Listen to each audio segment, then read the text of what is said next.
Okay, thanks so much for coming today. I have a lot to tell you, but I hope I'm going to make it fun as we go through this presentation. And I'll start with the pitch. It's the usual pitch.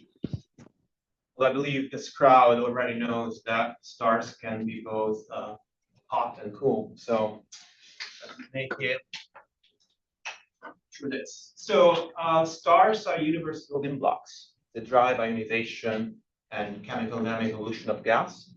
And they're responsible for the formation of compact objects like white dwarfs, neutron stars, and black holes.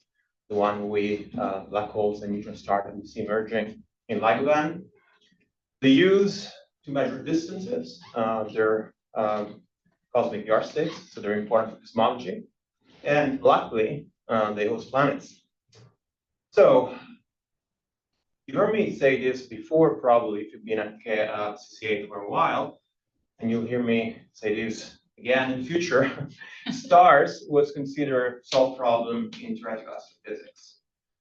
In the recent past, people developed like a number of theoretical framework for studying and modeling stars. They went as far as creating theorems around stars, like the Fox-Russell theorem that kind of stated that given initial mass and composition of the star, you could determine everything happening to a star in its lifetime. Oh boy, how wrong were they? Indeed, usually what brings us back on Earth is observations, and that's what happened in the last 10, 20 years. We entered the era of high precision stellar physics. This came, for example, from the ability to send missions in space to observe stars both in astrometry and photometry. So space photometry Gaia allowed us to measure distance very accurately for billions of stars.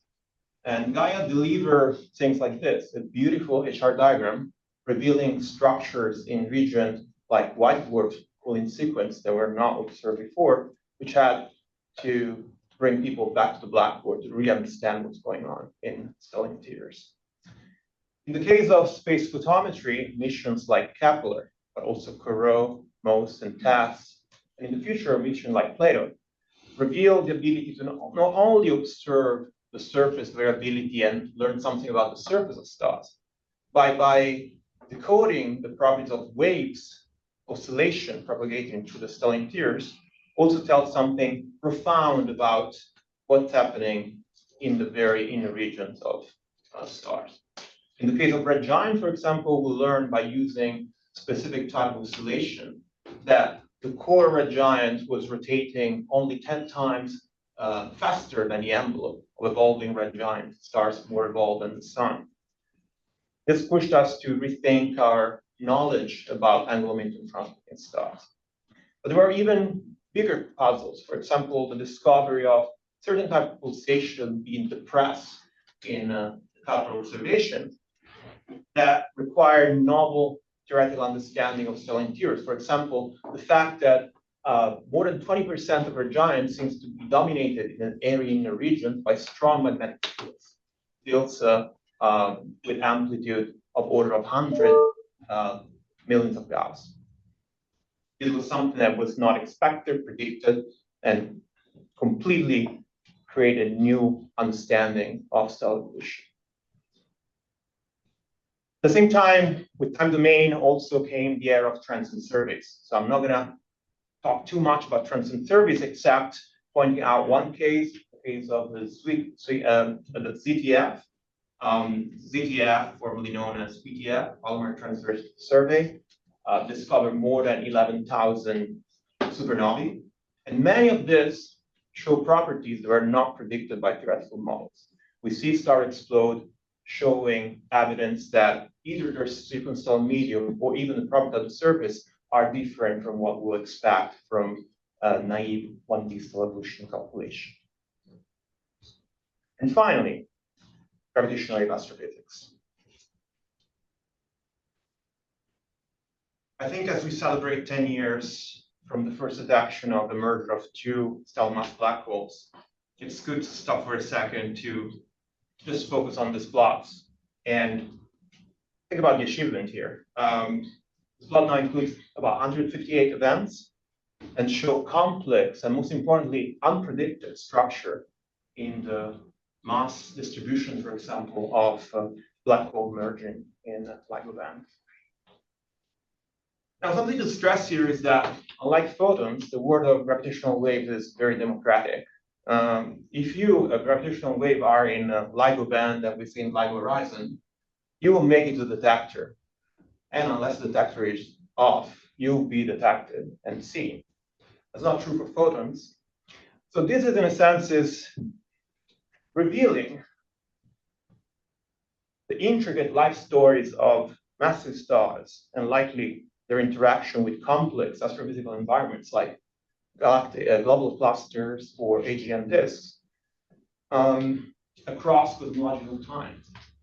It's pretty profound. And I think unlocking the information inside this plot requires deep understanding of fundamental physics, deep understanding of the interior of stars, their single cell environments, the process of core collapse, and the non-trivial dynamical interactions of stars with their environments, as I said, like in galactic clusters and global clusters and AGN disks.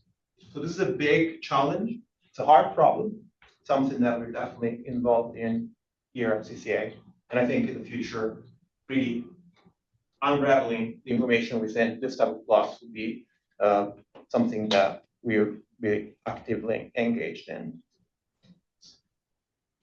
So in general, we want to understand stars also because we understand planets, chemical evolution, feedback, organization in galaxies, and of course, gravitational wave sources, as I discussed.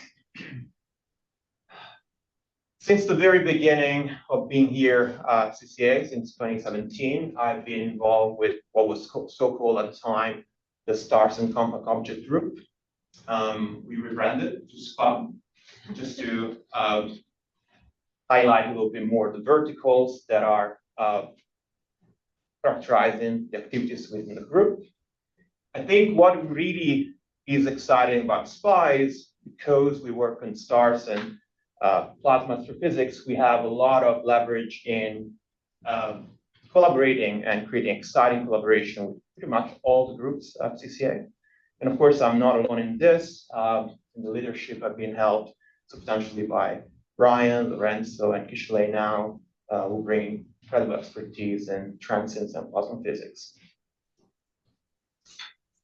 Okay, so my role in the last years at CCA has always been trying to push CCA to become a leading center for computational stellar physics. I'm going to later talk about two hard problems that I'm particularly fond of, but before getting there, I wanted to show you a little bit the type of activities that we have been involved in, starting, for example, some of the work that we've been doing together with our fantastic pre-docs and FRF. An example is the first three-dimensional simulation of the merger between a star and a planet, together with pre-doc Mike Lau. Jared and Yanfei, as you know, have been working to run and analyze the first 3D simulation for the radiative transfer of yellow supergiant envelopes. Or has been using MESA models of collapsing star to create 3D GR MHD simulation of collapse scenario. It's something that is the first quasi end-to-end. The quasi will be removed soon with the next iteration of this project, but it's pretty exciting, showing what are the possible avenues for black holes to gain magnetic fields and drive jets in the very fast initial phases of the production of GRBs. And then other things like studying dynamo in tidal lock on Jupiter, something we've been working with Albert Elias and other pre-doc. And even working in machine learning with Rachel Zhang, who's been studying massive stars, trying to deduce stellar parameters of massive stars barely from their light curves using machine learning techniques. And also implementing new ways to study mass loss, for example, eruptive mass loss in one-dimensional models of MESA of massive stars. It's a project run together with pre-doc Shelly Chan. However, when we talk about CCA, one of the main missions that we foster is developing, maintaining, and contributing to open source software packages. And so one of the main area of activities since I literally moved to the US in 2011 has been working on Mesa. And when working about Mesa, we cannot not talk about Bill Paxton. And I think it's a good time to talk about Bill because unfortunately Bill passed a couple of months ago in July. And Bill, for those of you who haven't met, was an incredible human being. He started working with Doug Engelbart at Stanford in computational sciences. He was one of the person who worked on some of the most important developments in technology that led pretty much to the way we interact with computers nowadays, from the mouse to online collaboration. These are all things that happened at the time when Bill was working at Xerox PARC. He later on went to develop the PostScript at Adobe and retired. He traveled the world and ski for many, many years until he got too bored and ended up at the Cell Evolution class at UCSB, where he retired. That class was taught by Lars Bilston, and Lars recognized a new interesting student and put him to work. And Bill decided that his project was developing new open source solution code that was to help the community to study stars. It was called Mesa, Module for Experiment in Stellar Astrophysics. And it's basically Bill's gift to the astrophysics community. It was also a gift to me because I literally, thinking about this, I started working with Bill when I received an email from him asking about rotation in stellar evolution models. And it was like in 2010, I wasn't born at the time. I started interacting with this person, and the interaction went very well, more because Bill was force of nature than me being good or anything. But he basically, we started working together, and eventually that led me to move to KITP a year later and start working on more stellar physics stuff and Mesa. So in a sense, the reason I'm here is also because of Bill.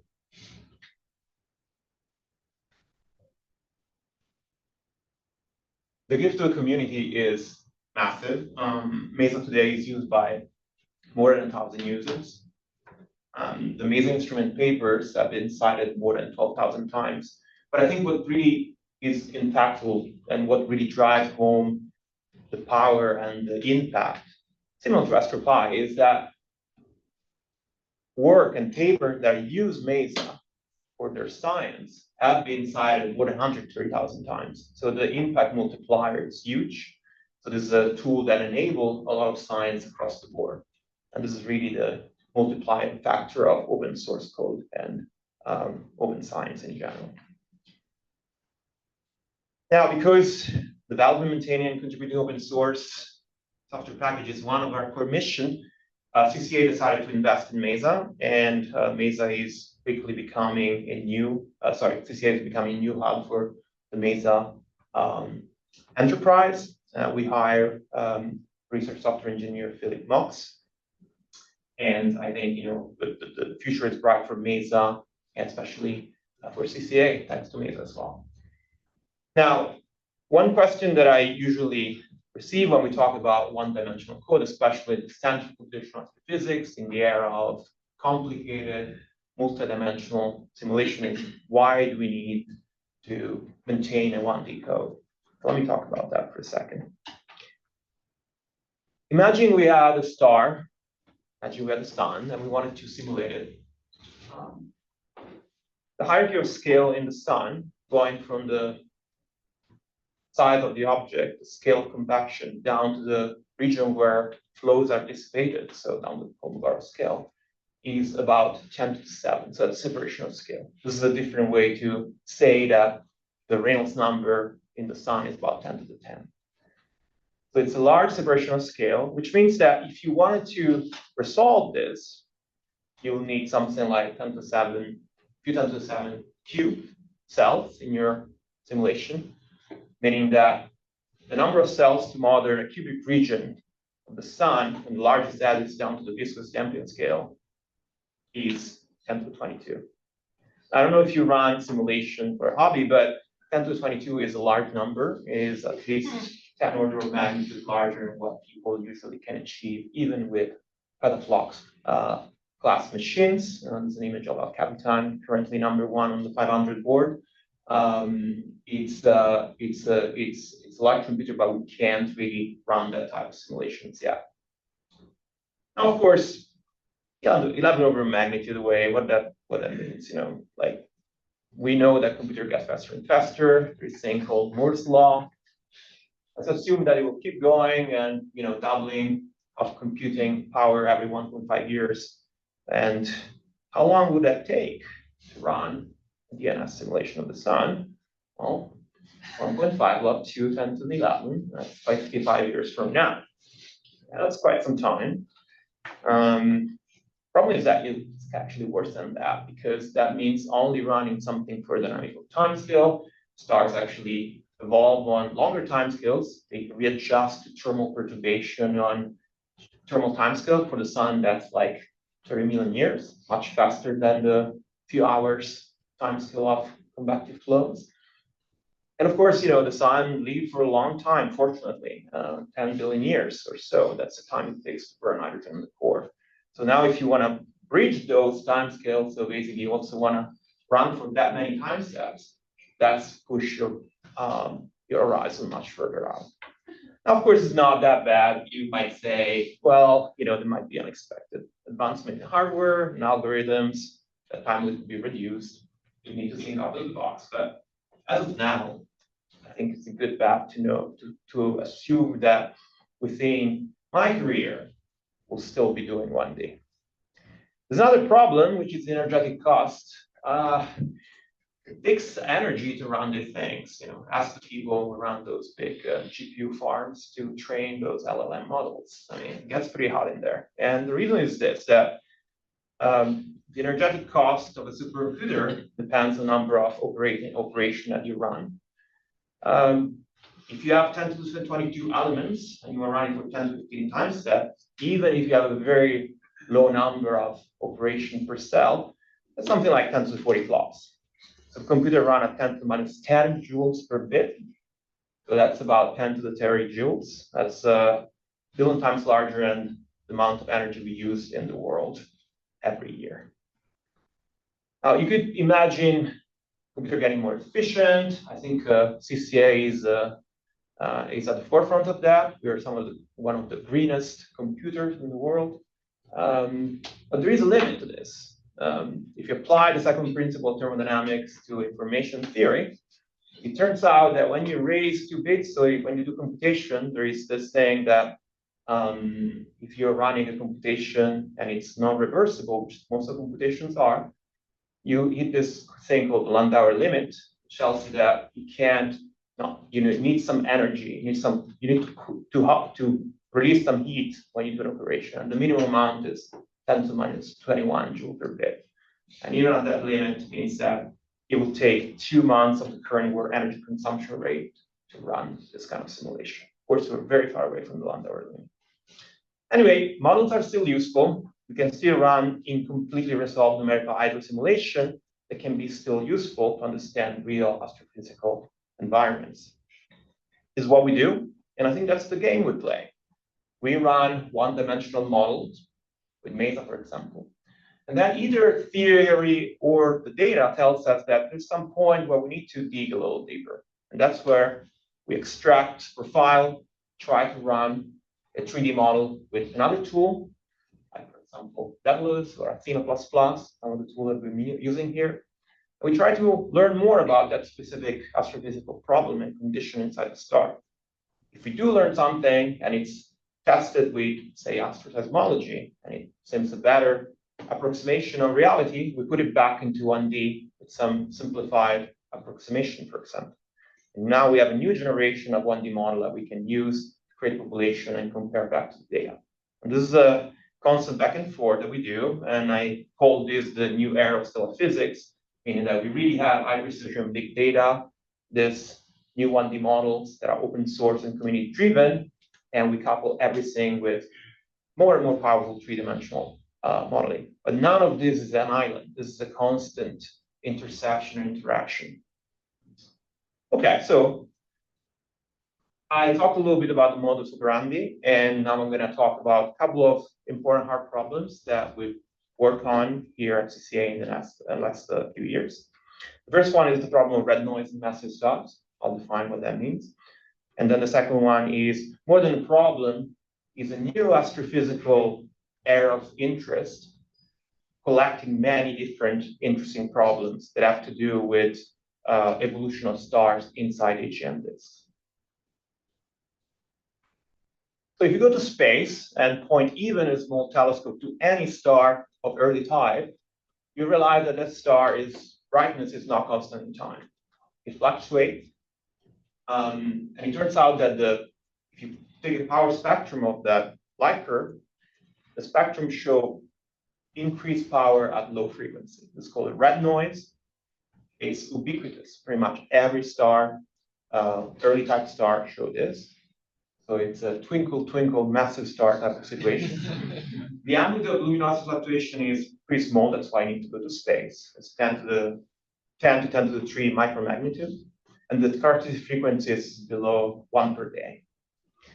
This type of red noise is usually captured or analyzed using a Lorentzian profile, where two of the important parameters are the amplitude of variability, which sets the height of this curve, and the typical characteristic frequency here, which sets where basically the increase of power occurs.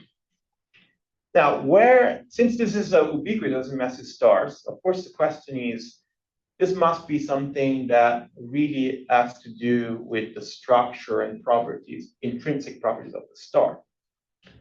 So let's go back to stellar structure and let's think a little bit about what's happening in this early type star. Stars like the Sun or lower mass than the Sun, they're either fully convective or have the large convective envelope. But if you go to early type stars, what you will find is that most of the convection is actually in the core. The core is convective because of the CO cycle is storing hydrogen in there, and CO cycle has a steep dependence on temperature, so that there is a strong gradient in temperature released to convection. And the envelopes are mostly radiative, except for these very thin convective regions that are driven by opacity peaks close to the surface of the star. In the more massive star, OB type star, this is driven by ion recombination. And at lower mass, like for A type stars, this is like helium partial ionization. So there are three possible sources discussed in the literature for this red noise. By the way, another way that red noise is usually discussed or called, you find it in the literature, is SLF, that stands for stochastic low frequency variability. Same thing. So either these are perturbation due to internal gravity waves propagating from convective core that reach the surface. It's an idea that was put out by Dominic Bowman and collaborators, including Tammy Rogers back in the day. Alternatively, some of these surface convective regions or quasi close to surface convective regions in these massive stars might be the culprit. And finally, people have proposed that wind instabilities might also provide a way to create variability in the star. We'll just focus on the first two possible origins. The third one is interesting, but I think it cannot explain ubiquity because only more massive stars have strong winds, and that depends on luminosity and metallicity. And we do see this in also kind of lower mass massive stars and lower luminosity. So that can really be the final answer. Could still play a role in some stars, though. Okay, so I mentioned gravity waves. So let me remind you that gravity waves, you're familiar, there's non-gravitational waves. There are like waves where the restoring force is a buoyancy. You're familiar with this. You've seen it in the ocean, you've seen in the sky, as highlighted by cloud systems.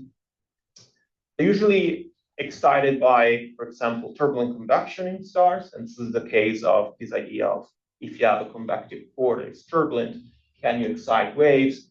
How much and how they propagate, what they look like when they reach the surface. Turns out this is a very hard problem. Reason being, time scale at which you steer convection in the core is of order of days.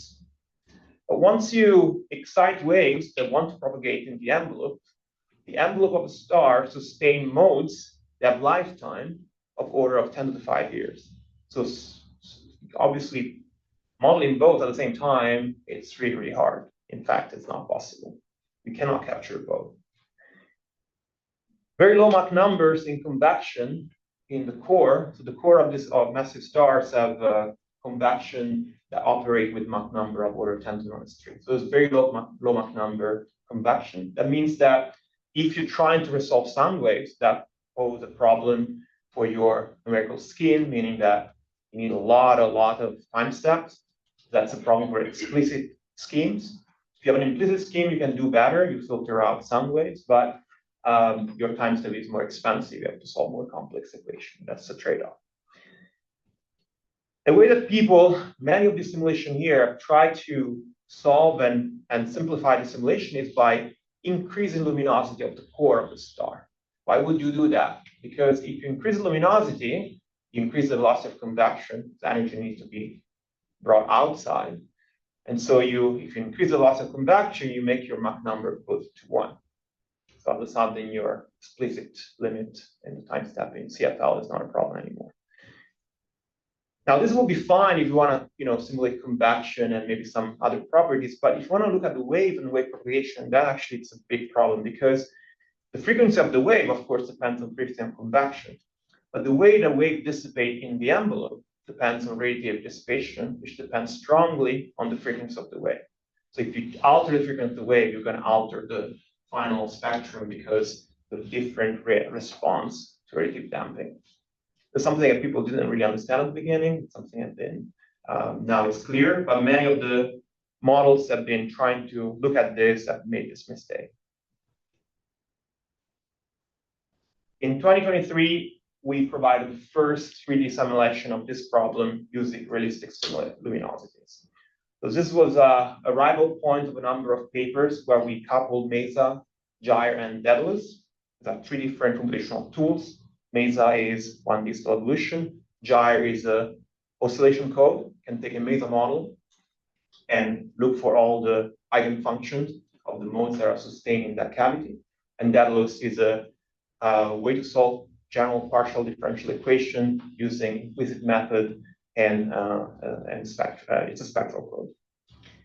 What we're showing here is different plots showing temperature, velocities in our simulation, showing the generation of the convection in the core here, turbulent convection in the core, and the wave excitation and propagation in the envelope of the star, which is radiative.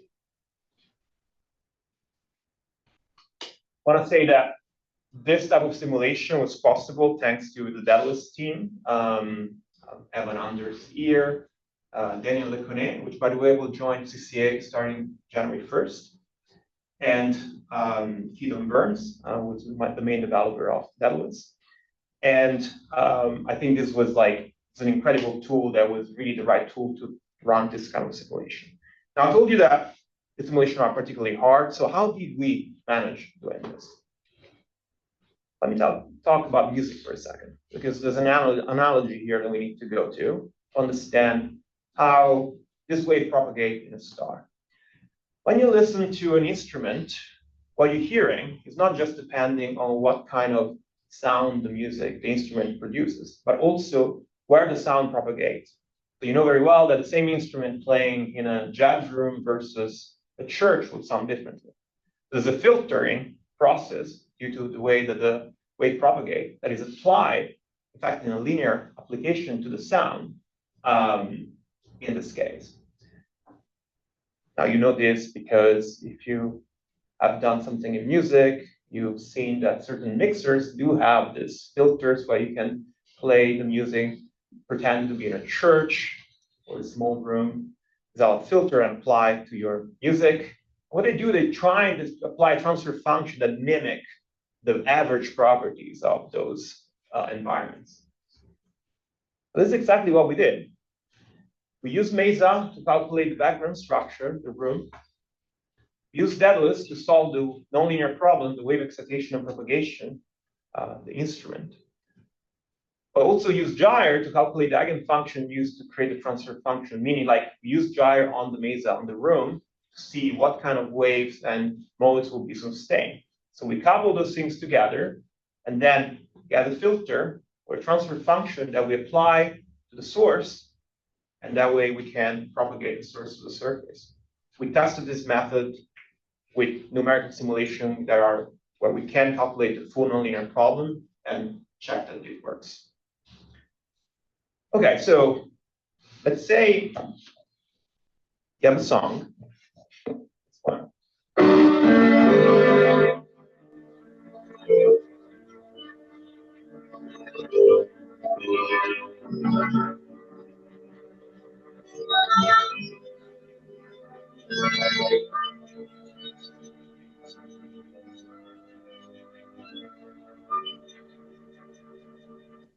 Great. Aren't you curious to know how it will sound if you were on the surface of a 15 solar mass star and that song was playing the chord? Yeah, here we go.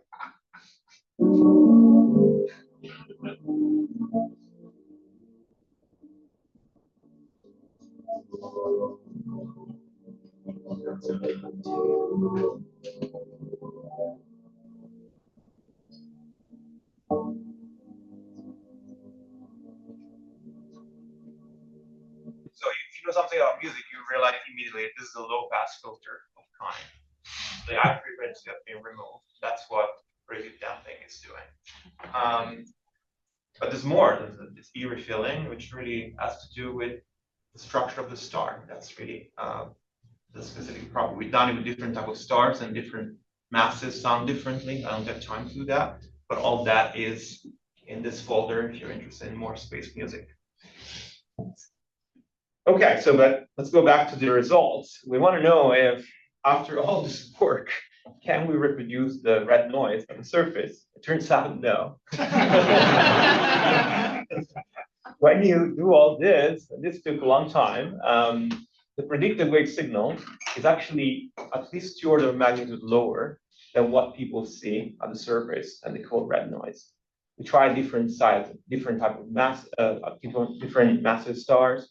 We tried to make them rotating. There's a lot of, and we believe that the signal imprinted by core internal gravity waves is very weak, very hard to observe, and that this is something else.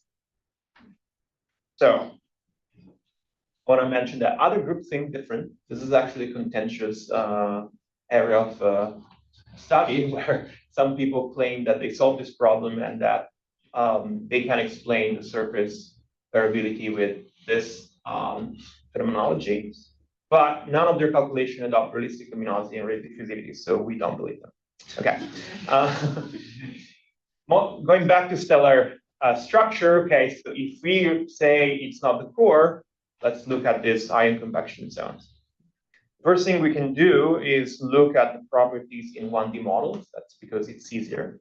So we can look at MESA model of 20 solar mass star, for example, as function of time. You can see in the radial outer 4% of the star in radial coordinate the development of this ion convection zone. It's a few pressure scali below the surface. Of course, there's MLT that can give us typical time scale due to the convection in these regions, which can lead to building a characteristic frequency, which we can directly compare to observation.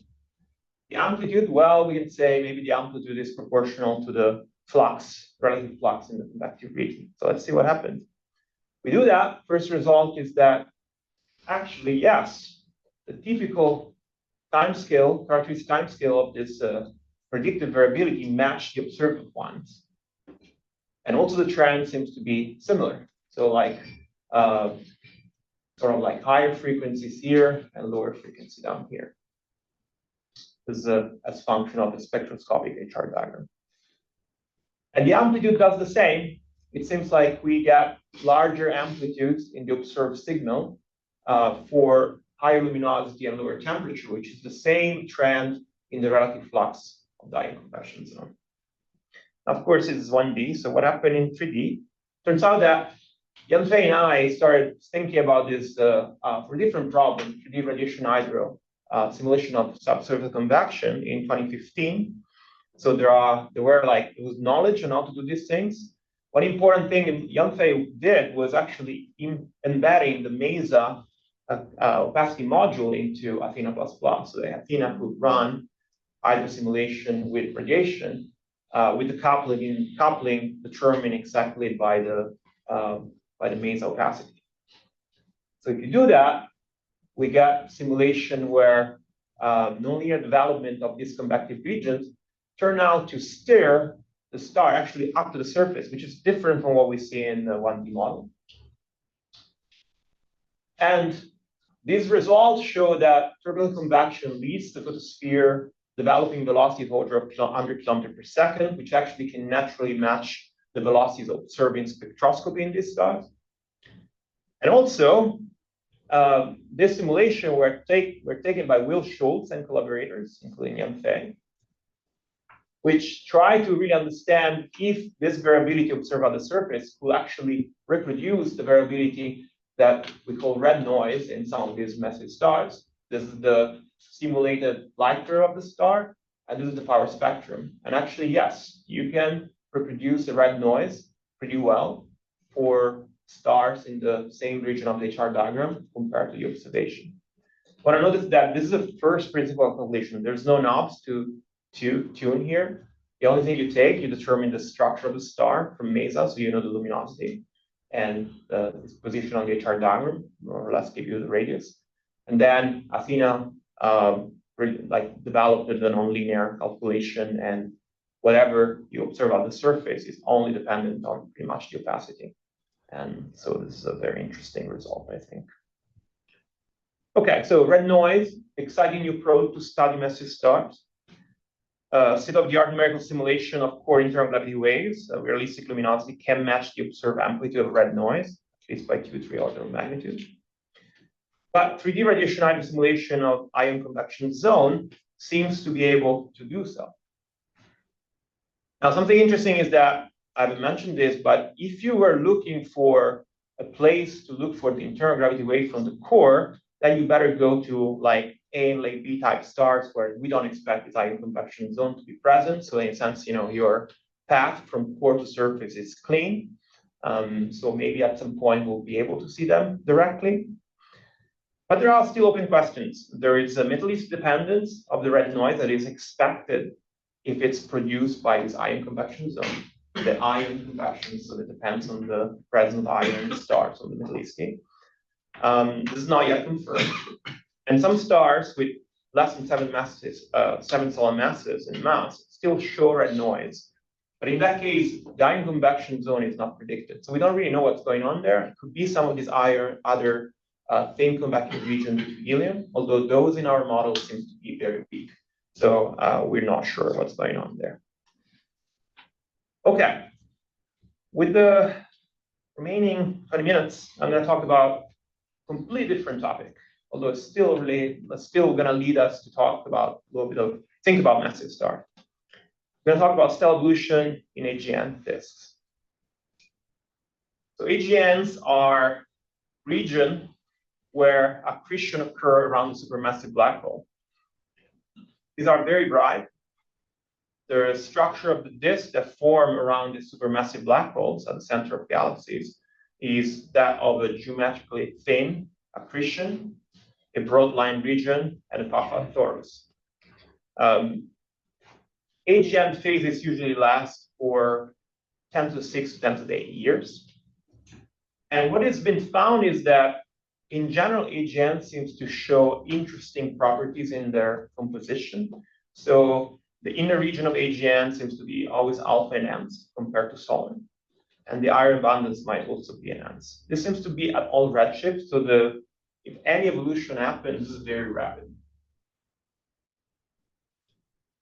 Of course, you want to study AGNs because AGNs actually turn out to be relatively common. So about 1 to 10% of all galaxies. And also, we know that stars are present in the very inner regions of this AGN disk, because the immediate surroundings of the galactic centers are densely populated with stars. We know they're nuclear cell cluster. In the galactic center of our Milky Way, within 1 parsec, there are something like 10 to the 6 to 10 to the 7 stars, which is pretty crazy. Finally, stars can actually form an AGN disk in some models. The density is high enough that you can fragment the disk and potentially form a population of stars that might actually be massive. So either you form them there, or potentially you trap them from the nuclear cell cluster when you form the disk. You expect stars to be inside the AGN disk. Of course, the trapping of the stars in the disk happen first geometrically when you form the disk for those that happen to be aligned with the disk, but also some are trapped because of hydrodynamic drag as they excite, like gravitational density waves and resonant density wave in the disk. And so all the stars that are within 1 parsec, if they have enough time, they actually get grinded down into the disk. So we expect a lot of stars in this AGN disk. Now, what will happen to a star that ends in an AGN disk? The study of stars in canonical cell evolution is, in a sense, pretty simple. We take an object that is usually embedded in a relatively cold and empty, almost empty interstellar medium. So the surface boundary conditions only account for low external temperature and pressure. So this is the typical case of canonical cell evolution. But we're interested in this. We're interested in an environment that has very large densities and potential temperature. And we want to know what's going to happen to that star. But we know that if the density is large, and the accretion rate is not negligible, so material is going to fall in from the Bondi radius, start accreting. It's going to be an accretion stream that develops a shock above the star. All these things cannot be done in 1D easily. So MESA cannot do accretion streams consistently. It's not hydrodynamic code in that sense. However, under certain assumption, for example, spherical symmetry, we can come up with analytical relations that match the density and temperature, so the sound speed of the local region, to the properties of the shock radius. And we embed everything below the shock radius and ask MESA to calculate that. We basically change our boundary condition to the MESA model, knowing new pressure, temperature, and accretion rate. This is what we did with MESA to include this extra physics, modified boundary condition, Bondi accretion. I'll come back to Bondi accretion because that's not necessarily maybe the best way to simulate this. There's some new knowledge around this. And then also other physical aspects like superadding mass. If these stars that we see grow to become very luminous, at some point they will try also to lose mass, not just gain mass.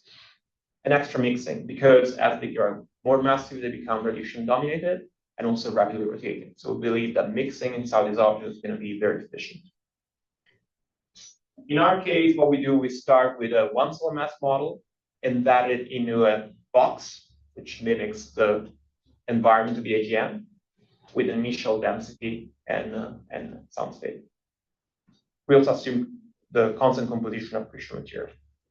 I'm not going to go into too many details, but I'll show you a typical outcome of a star embedded at high enough density in the AGN disk, where high enough here in this case is not that high, so something like 10 to the minus 18 gram per cubic centimeter. With a sound speed of 10 kilometers per second. It's a pretty typical region. They're not even extreme. There are more extreme regions closer to the supermassive black hole. But in this case, we start with a 1 solar mass and end up with a massive star of around 170 solar masses that eventually loses a lot of mass, end up with a CO core of about 10 solar masses, which is expected to form a black hole with 10 solar masses. Now, as Lars Bilson would say, if you don't find the sun turning into a 10 solar mass black hole exciting, then I cannot help you. I think this is pretty extreme case of exotic cell evolution, but this might be actually pretty common in AGN disk. In fact, when we run real model, we found actually 3 general type of evolution. Of course, you can imagine if the density is low enough, you get back to the case of canonical cell evolution, so not much happened. Those like low density model here that, you know, a billion years, almost nothing has happened. But at higher density, eventually you start having these stars that grow to become massive and that can evolve and live behind black holes. Then if you even higher density, you enter the situation where the star grow to some mass, well, suddenly they're so massive and luminous that they balance their accretion with their mass loss. But the interesting part is that they can live as very massive stars for a long time, as long as we let them accrete, because they're well mixed, and the hydrogen that is basically burned in the core is constantly replenished by the AGN disk. We call them immortal. Of course, they're not immortal because at some point, either they move, they migrate away, or the disk changes density because maybe it dissipates. At that point, that star will start evolving immediately, and in 2 million years will explode, do its thing, maybe a GRB or supernova, and leave behind likely a black hole. I talked a little bit about Bondi accretion. Of course, the situation in AGN disk is more complicated. There's a shear. You can get close to a supermassive black hole, so you might experience tides. And also the disk has a finite scale height, so there's a ramification of the gas as you start accreting and your Bondi radius increases. These are all effects that Alex Dittman was a pre-doc here took in consideration. And so we implemented this modification. More recently, and talk about again the 1D to 3D synergy, Yanfei and that is his first name, but he's at Princeton, Chen, worked on very interesting models of radiation hydro, 3D radiation hydro simulation of this process, where they try to study the accretion of gas around massive stars in an AGN disk, and found actually the accretion can actually be limited below the Bondi in certain situations where the thermal feedback of the gas is important. I think we're in the process where implementing some of this result in our model. It might change a little bit the regions where massive stars are actually formed in AGN disks. In general, something that Alan Germain, when he was here, realized also is that you're not only accreting mass, but because you're in a shearing disk, eventually your Bondi radius is large enough that you start accreting angular momentum with a specific direction. So that tends to make the stars all rotating very rapidly, which has implication for the type of explosion that might leave behind. In general, it's likely that they could provide ample opportunity for forming long GRBs. And of course, what happened to a thing exploding in AGN disk? Well, it depends where you are. If you are in this region that are optically thick, you might not see the prompt emission. You might only see eventually the afterglow, or maybe you're not seeing anything. Everything is muffled. There are predictions that Rosalba put out together with David Lazzati and myself in 2021, where we tried to map the different outcome of this explosion in different parts of the disk. Okay, so stars are born or captured in AGN disk. They undergo accretion-driven evolution. We can form massive and very massive star population in AGN disk, which can lead to the production of supernovae, long GRBs, and most importantly, compact remnants. Of course, this can have an impact on these properties depending on how many of the stars you have. You know, this could be a small perturbation or could dominate even the life of the AGN disk and its properties. We had some work on this where we try to estimate the number of AGN stars that you can have. Of course, it's still difficult because, as I'll make a point later, the evolution of the AGN star is completely coupled the evolution of the disk via, for example, migration processes. And if one really wants to be quantitative here, you need not only to know how many stars you start with, the SID, there is the SIG, so you need to know if stars form, also how many stars form, but more importantly, how long the AGN disk live and how migration processes reshape the population of stars. So there's a lot of feedback. A lot of these quarks need to be evolved in concert, which is something that we're slowly moving toward. Of course, one can start mapping the outcomes of the AGN stars in different parts of the disk, assuming, for example, that they are not migrating for now. And this is something we've done with, again, with Alex Dittman. We started looking at region of the disk where we expect, different outcomes. Of course, we expect regions far out to have low density, so not much happen. If you're too close to supermassive black hole, of course, your tides from the black hole start dominating accretion, so you're also not forming anything. But there might be some shells area where you actually provide the opportunity for massive and supermassive stars to form and later on leave behind compact remnants. Gaia Fabi was here for a little bit, and we tried to apply some of this to models of disks. So Circle Goodman and Thomson, Potter, Murray, which are like some of the two more adopted models for the disk. Of course, these models don't include any feedback from AGN star themselves. That could be an ingredient that is required, again, if you have a lot of them. But you can see here that most of the action is happening within 10 to the 6 Schwarzschild radius from the black hole, gravitational radius from the black hole.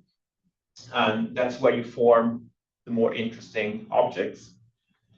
And this depends a lot on the mass of your black hole. So of course, this area depends on not only on the model that you use, but on the mass that you start from. So you can basically make a cut here when you know the mass of your supermassive black hole and determine where different type of evolution lives in this block. Observational implication. As I mentioned, we expect a population of massive and very massive stars in AGN disk. This might lead to compositional evolution and feedback from wind, supernovae, and GRBs. Of course, and I'm not the expert here. There's like a huge industry of people in the New York area have really developed this area of research. But merger of compact objects might be very important to explain at least a fraction of the events observed in LIGO Virgo and Kagra database, especially now that we see some of these objects merging in the permeability gap, maybe with larger spin. That's called for potentially dynamics that might be better explained in AGN disks. And finally, I think there's an interesting connection to places where we can do observations directly, which is the galactic center. There are stellar populations of interest in the galactic center that also show interesting abundances. It's something that, for example, Yuri has worked a lot in the past on.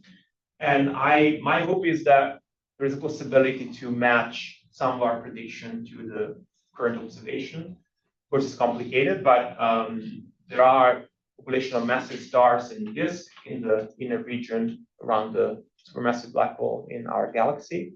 And I think that eventually, we know when the last AGN phase might have happened in the galactic center. That's estimated to be 6 to 8 million years ago. And so maybe there is a way to map these two things together. Finally, transients. Yeah, I mean, there is a whole industry of people that are looking at transient in AGN. Of course, a lot of flares are due to accretion, but there's definitely transient that don't look like typical spikes from accretion.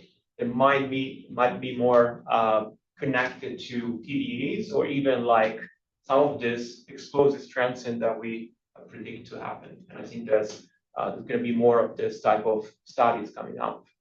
Matt Graham has been doing a lot of work in this area. So just to summarize, stars can be born or captured by AGN disk. The evolution is radically altered. We have followed this path of evolution, modifying MESA to include bond accretion, internal mixing, mass loss, and modified boundary condition. What we find is that stars in AGN can rapidly become massive and very massive, and can have an impact on the production of compact fragments and relativistic explosions. The impact on the AGN composition via metal enrichment and feedback on AGN structure and evolution.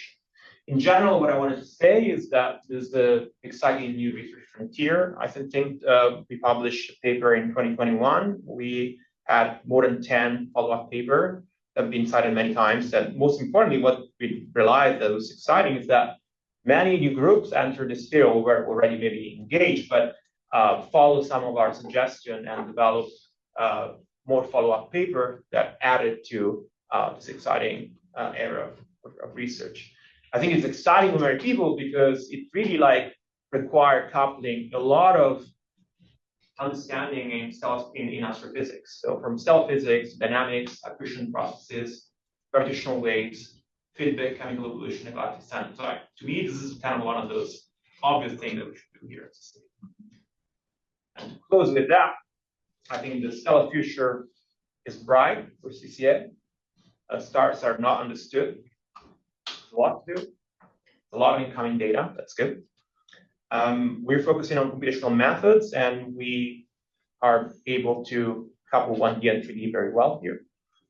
We can exploit our computational resources and broad theoretical expertise in the area.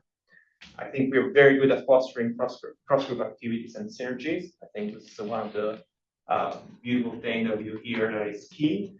And also, we maintain a nimble stance, so the ability to jump on important problems quickly, something that CCA does well. I think this is particularly important to do when you have a lot of data coming in, because you don't know what's going to happen. Needless to say, most of the work I show is really done in partnership and mostly by FRF and pre-docs. So this is really the life force of this place, and I think we should really keep fostering the FRF and pre-doc program as we move forward with our extraordinary colleagues we work with. And of course, we have the advantage of New York City and its community, and I think we should continue leveraging. And that's all. Thank you.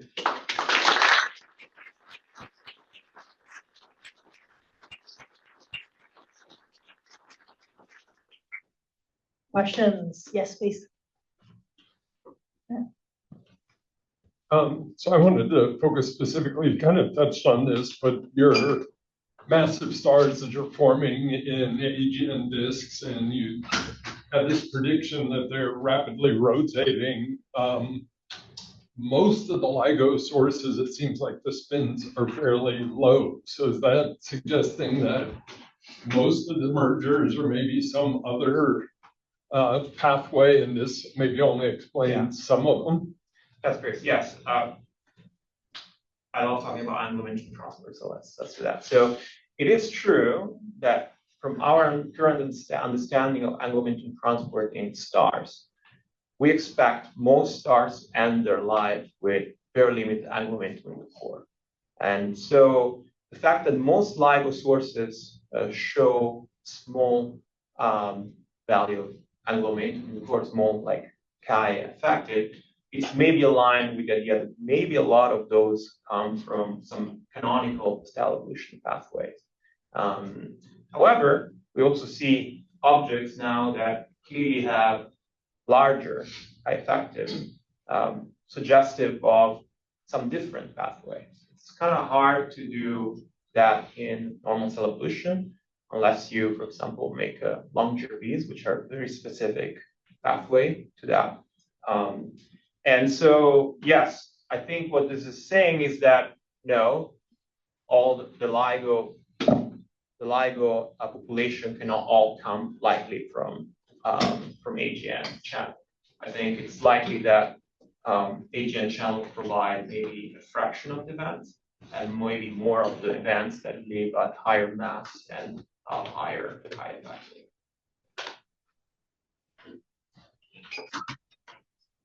I love the talk. I want to ask you an observational question, as it appears. If your proposed mechanism for the red noise in these massive stars is correct, there should be observable discontinuities in the properties of the red noise as a function of stellar type, right? Eventually, the iron ionization zone gets so deep that cannot source what's happening, but now you have the helium partial ionization or some other species that I don't even know about because I don't do this. Is that observed? Are there discrete state changes as you move through the HR diagram? Yeah. It's a great question. So there is a transition in surface properties going from, like, if you go back to this plot, maybe it's useful to look at.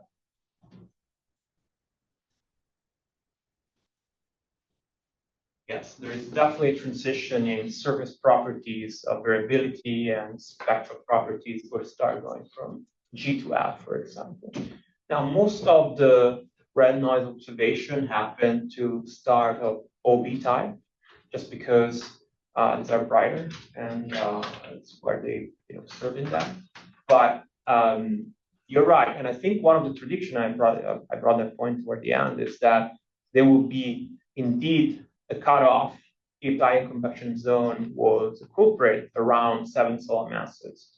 That doesn't seem to be observed. There are few, not that many stars, but there are a few stars that are claimed to be 3 or 4 solar masses where they claim to see this.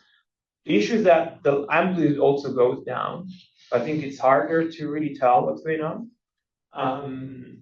My take of the observation is that it's not clear. The observer like to say, "Oh, you see, this one point has proved your theory."